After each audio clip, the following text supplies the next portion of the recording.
গো উস্তাদ, তোমার তো কারবার ভালোই চলছিল, কি আর হলো? ভাই বলিনি, কারবার তো বিশাল চলছিল। আর সে বড় কি কাহিনী শুরু করবো বলো তুমি, একটা গল্প বলতে পারি। আর ভাই গোড়াচারে আইগুলো ছেলে নিয়ে গেলাম, আইগুলো ছেলে নিয়ে কাজ কাম তাহলে শুরু করেছি। তা সে এত ঘাড় বেঁকে ফোন করছে রে ভাই, সে ঘাড়ের শিরা কেটে যাওয়ার অবস্থা। তাই বললাম তাহলে বিয়েওয়ালা ছেলে নিয়ে আসি, এদের বাদ দিয়ে তাহলে বিয়েওয়ালা ছেলে গোড়াচারি নিয়ে এলো। জানি সঙ্গে ধর্ম চিন্তা ভাবনা আছে, সাওয়ালপনা আছে, চিন্তা ভাবনা আছে, এরাই মন দিয়ে কাজ কাম করবে।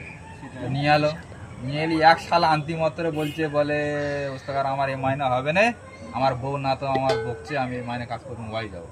বলুন শালা তালি, ওই শালাটা তালি মাইনে বেড়ে দিল। দেওয়ার পরে তারপর দিন একটা শালা এলো, এসে বলে ওস্তাকার আমি কাজ করবো নি, বাড়ি যাবো। কেন বাড়ি যাবি? না আমার বোর তলপট যন্ত্রণা করছে, আমার বাড়ি যেতেই হবে। আমার তোর বোর তলপটে, তোর বোর তলপট কেন? না আমি না গেলে আমার বোর তলপট যন্ত্রণা